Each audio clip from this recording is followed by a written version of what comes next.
Santos Thomas Aquinas tahun 2022.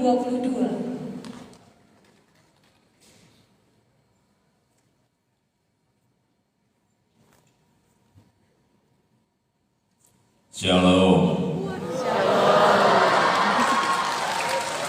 Salam sejahtera bagi kita semuanya. Assalamualaikum warahmatullahi wabarakatuh. Waalaikumsalam.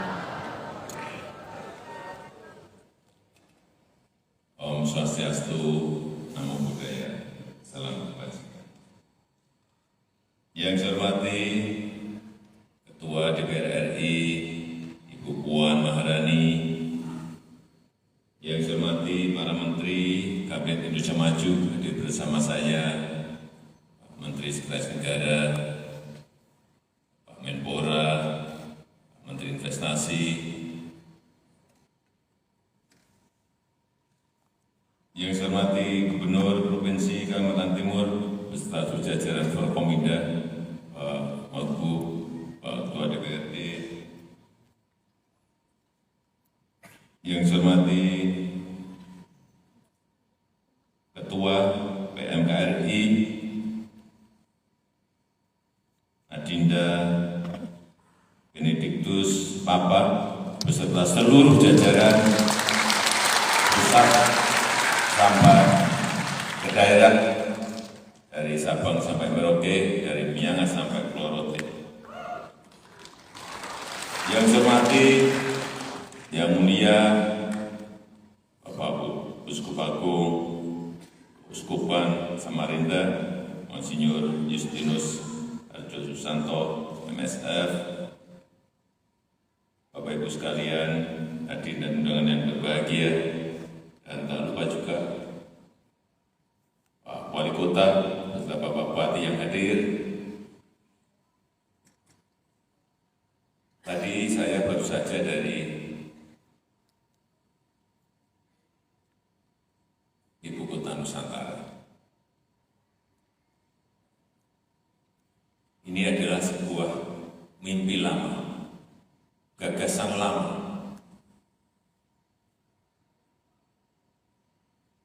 yang belum dieksekusi. Dan sekarang telah kita eksekusi dan ada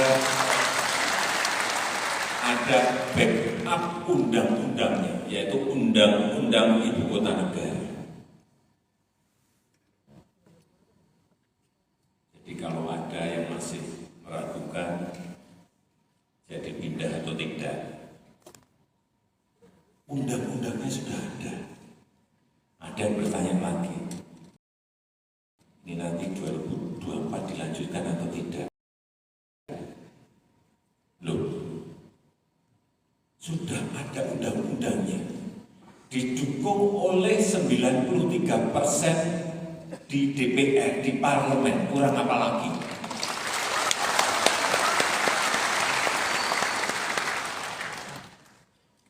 Karena memang sejak Bung Karno memiliki gagasan dan saat itu memang ingin beliau memindahkannya ke Palangkaraya.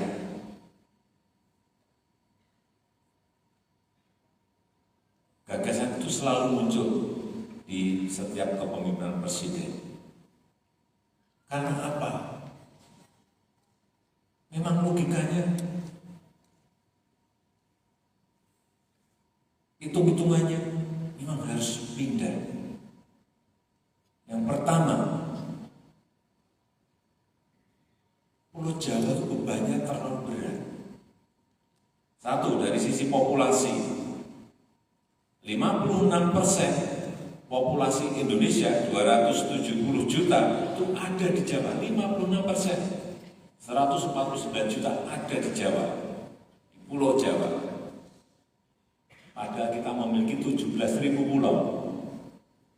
Satu pulau diisi 56% dari penduduk kita. Sehingga bebannya Jawa ini berat sekali. Kemudian dari sisi ekonomi, PDB ekonomi, GDP ekonomi, 58% itu ada di Jawa. Terus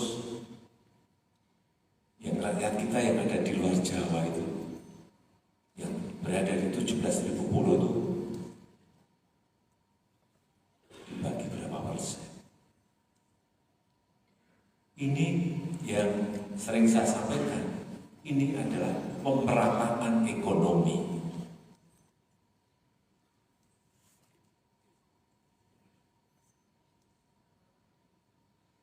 Dan yang paling penting memang kita ingin Indonesia sentris, bukan Jawa sentris.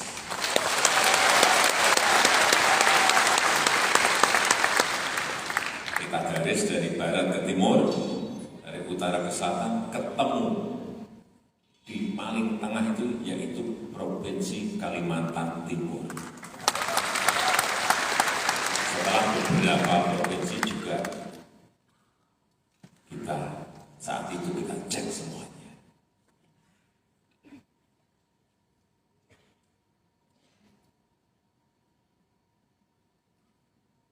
Apa yang ingin saya sampaikan? Bahwa ibu kota Nusantara ini kita tidak ingin hanya memindahkan fisik gedung dari Jakarta ke IKN kita, bukan itu.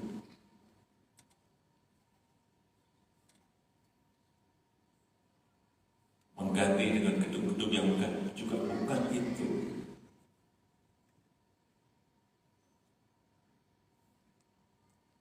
Karena ini nanti adalah milik saudara-saudara semuanya. Dan masa depan Indonesia, pintu gerbangnya ada di sini. Karena memang kita harus merubah mindset, merubah pola pikir kita. Birokrasi harus berubah, cara kerja baru harus datang. Platform baru dalam mengorganisasi birokrasi kita juga harus semuanya.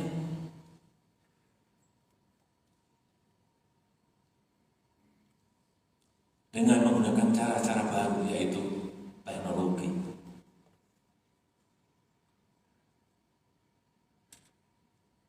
Dan ini adalah milik anak-anak muda. Disinilah akan kita mulai future ekonomi, green ekonomi, future teknologi.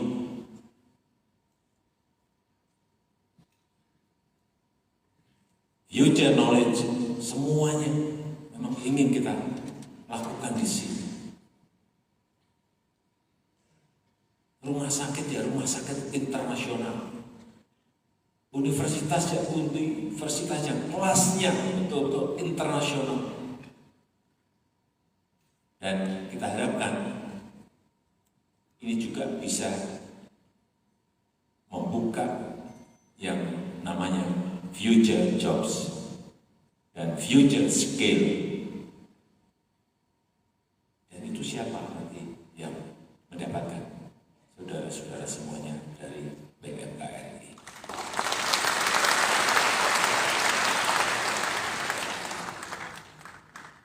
Kita harapkan ini nanti dengan desain yang telah disiapkan Ibu Kota Nusantara ini akan kita harapkan akan menjadi talent magnet, bukan hanya dari lingkup Indonesia. Kita harapkan betul-betul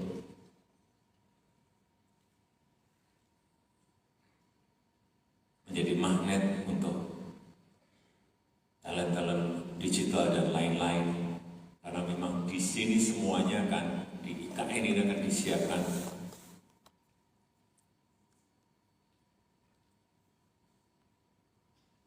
fasilitas-fasilitas yang misalnya listrik dari green energy, dari hydropower yang ditarik nanti dari Sungai Kayan ke Ibu Kota Nusantara. Sehingga di IKN ini 70% itu harus area hijau, 80% itu harus transportasi publik dan ramah lingkungan, artinya listrik. Energinya juga tadi saya sampaikan energi hijau, artinya energi terbarukan, renewable energy. Dan dari satu titik ke titik itu harus transportasinya harus bisa ditempuh dalam waktu kurang dari 10 menit. Artinya 10 minutes city. Entah dengan transportasi pribadi maupun transportasi umum.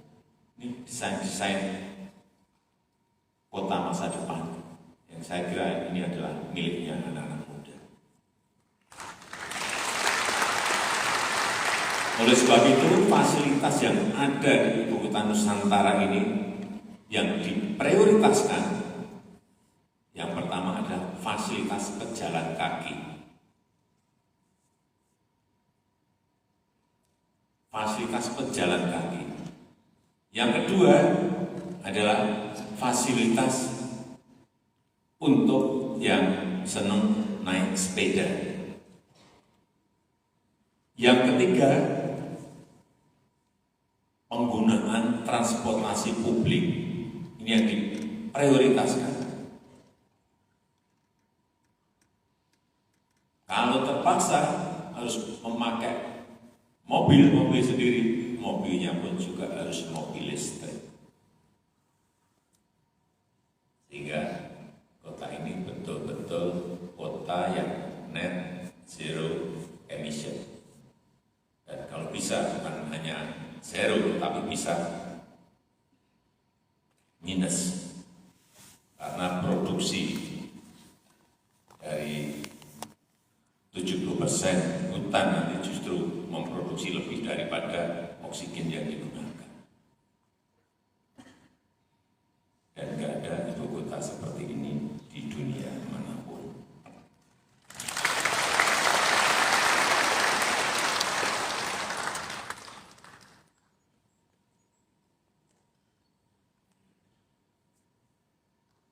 Yang kedua, saya ingin mengingatkan kepada kita semuanya. Seluruh anggota PMKRI, hati-hati.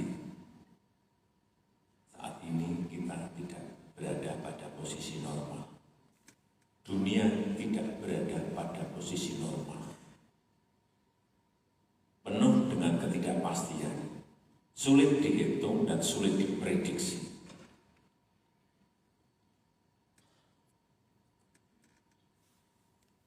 Kita belum sembuh dari COVID masih ada.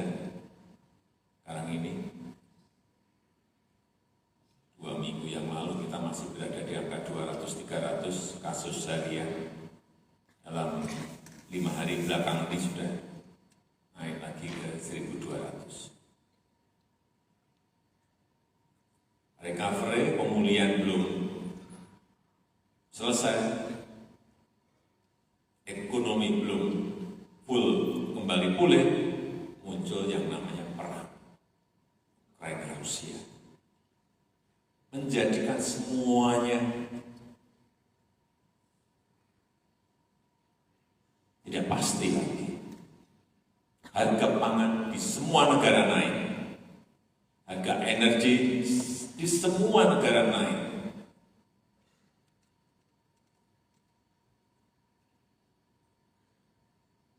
Inflasi di semua negara naik semuanya. Hati-hati mengenai ini. Ini sesuatu yang tidak mudah. Ada yang bertanya pada saya, lupa, di sini bensin Pertalite nggak naik, masih 7.650. Solar masih harganya harga lama, LPG juga masih harganya harga lama. Hati-hati, itu bukan harga ekonominya, bukan harga yang seharusnya. Itu adalah harga yang sudah disubsidi. Dan tahun ini diperkirakan kita akan mengeluarkan subsidi karena tidak menaikkan BBM, gas,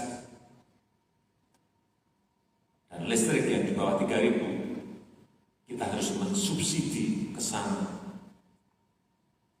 dari 152 triliun melompat kepada 502 triliun.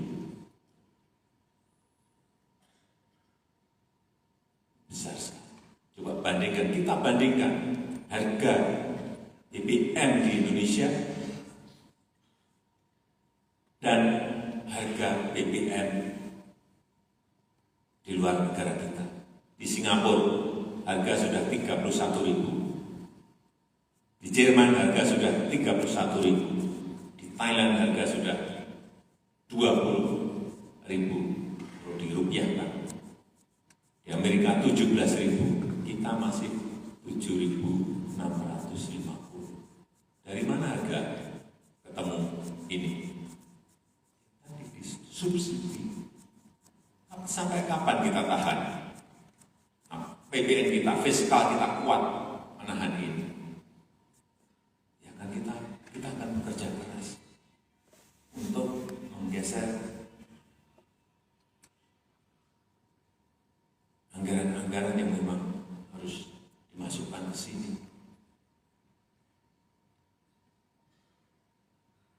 Hati-hati dengan yang namanya pangan. Hati-hati. Januari 3 negara stop tidak ekspor pangan, dipakai sendiri, udah di stok sendiri untuk jaga-jaga. Hari ini sudah 23 negara, dari 34 jadi 23 negara stop. Saya nggak mau beras saya kita jual ke ekspor ke negara lain. Gandum stop, simpan semuanya karena semuanya jaga-jaga semuanya. Dan diprediksi sampai tahun ini sudah 13 juta orang kelaparan. Kita patut bersyukur negara kita beras sudah 3 tahun kita nggak impor. Dan kita memiliki banyak alternatif bahan pokok pendamping.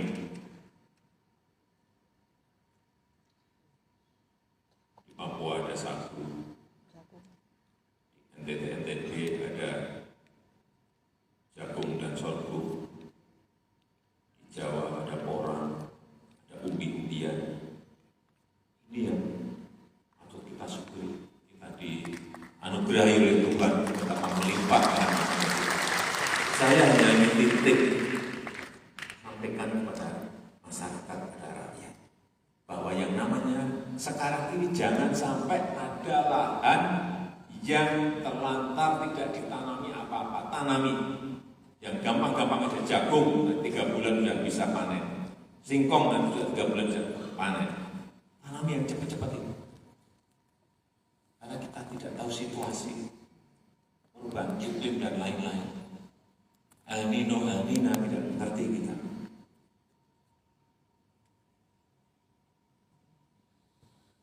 Sampaikan pada masyarakat, pentingnya sekarang ini menanam apapun yang berkaitan dengan pangan.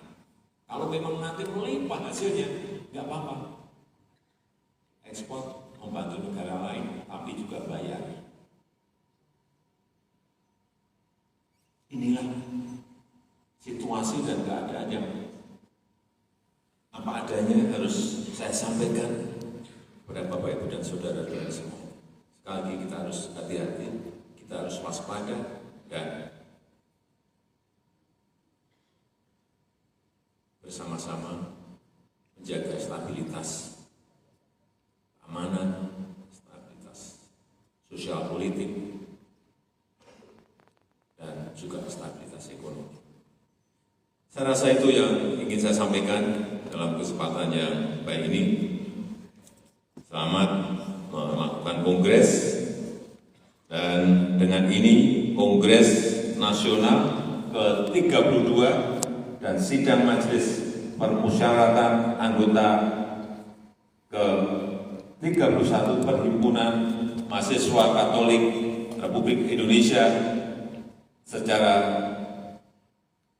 resmi saya nyatakan dibuka.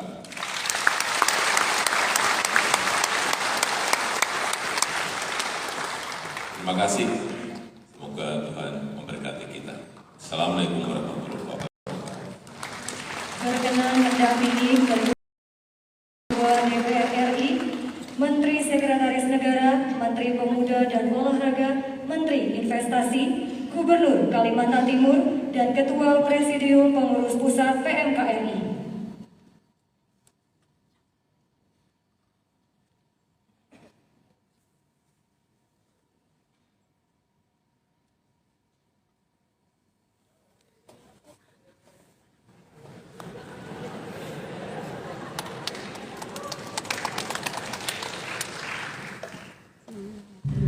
Inilah pembukaan Kongres Nasional ke-32 dan sidang Majelis Permusyawaratan Anggota ke-31 Perhimpunan Mahasiswa Katolik Republik Indonesia 1 Konvinas tahun 2022 resmi dibuka.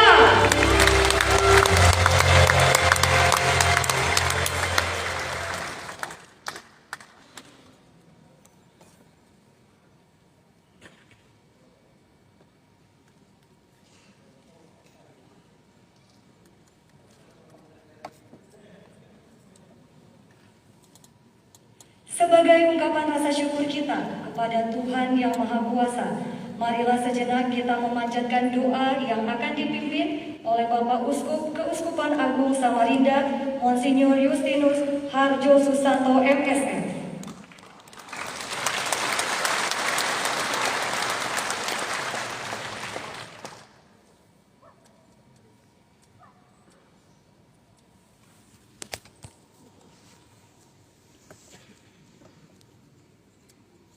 Bapak Presiden dan juga hadirin sekalian, izinkan saya membawa doa menurut agama Katolik.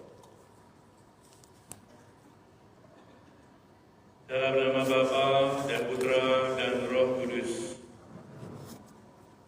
Ya Allah yang Maha Kuasa dan Maha Bijaksana, pujian dan syukur kami sampaikan atas kuasa dan penyelenggaraan-Mu, sehingga kami boleh berkumpul pada kesempatan ini dalam keadaan baik dan sehat. Kami juga bersyukur bersama Bapak Presiden Joko Widodo yang baru saja berulang tahun ke-61. Seraya berdoa agar beliau memberi kesehatan yang baik, usia panjang, rahmat yang cukup untuk memimpin negara Republik Indonesia ini.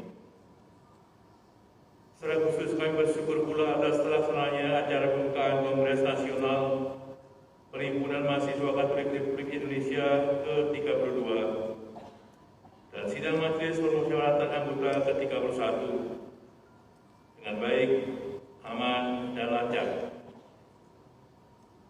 Kehadiran Bapak Presiden kami dan sejumlah Menteri Kabinet Indonesia Maju serta jajaran pemerintah provinsi dan kabupaten kota sungguh membesarkan hati dan memompa semangat seluruh peserta Kongres Nasional tahun 2022 di Samarinda ini dan juga kami semua untuk meningkatkan peran, partisipasi dan keterlibatan dalam membangun bangsa dan negara. Hal yang menghendaki terwujudnya keadilan sosial bagi seluruh rakyat Indonesia dan bagi seluruh warga dunia.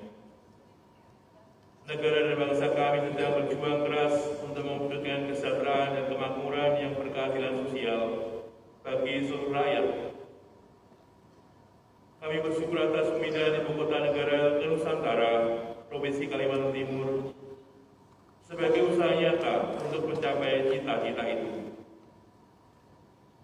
Semoga atas kehendak dan restu-Mu, usaha dan perjuangan itu berjalan dengan lancar dan baik, tanpa hambatan dan halangan apapun, sehingga kesejahteraan dan kemakmuran yang berkeadilan bagi seluruh rakyat Indonesia semakin terwujud. Allah yang Maha Pengasih dan Penyayang, Engkau menanamkan benih kasih dalam diri setiap orang. Semoga benih kasih itu berkembang subur dan berbuah dalam sikap dan tindakan nyata. Dengan bekal itu, semoga semua warga negara Indonesia bersama-sama mewujudkan toleransi, kerukunan, persatuan, kesatuan dan kedamaian di seluruh penjuru tanah air. Dialah yang senantiasa melindungi umatnya. Lindungilah Bapak Presiden dan seluruh rombongan dan siapa saja yang akan segera mengadakan perjalanan, sehingga perjalanan sampai ke tujuan selalu dalam perlindungan. Ya Allah yang Maha Besar, semoga semua orang memuji dan bersyukur kepadamu, sebab Engkau yang patut dipuji dan sembah untuk selama-lamanya. Amin. Dalam nama Bapa dan Putra dan Roh Kudus. Amin.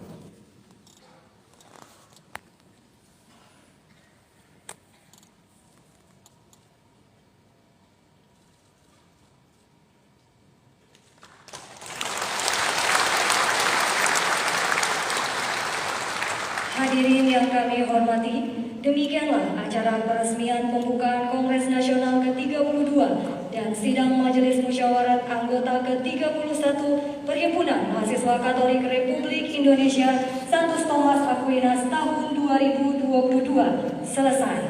Selanjutnya, Presiden Republik Indonesia berkenan meninggalkan tempat acara. Hadirin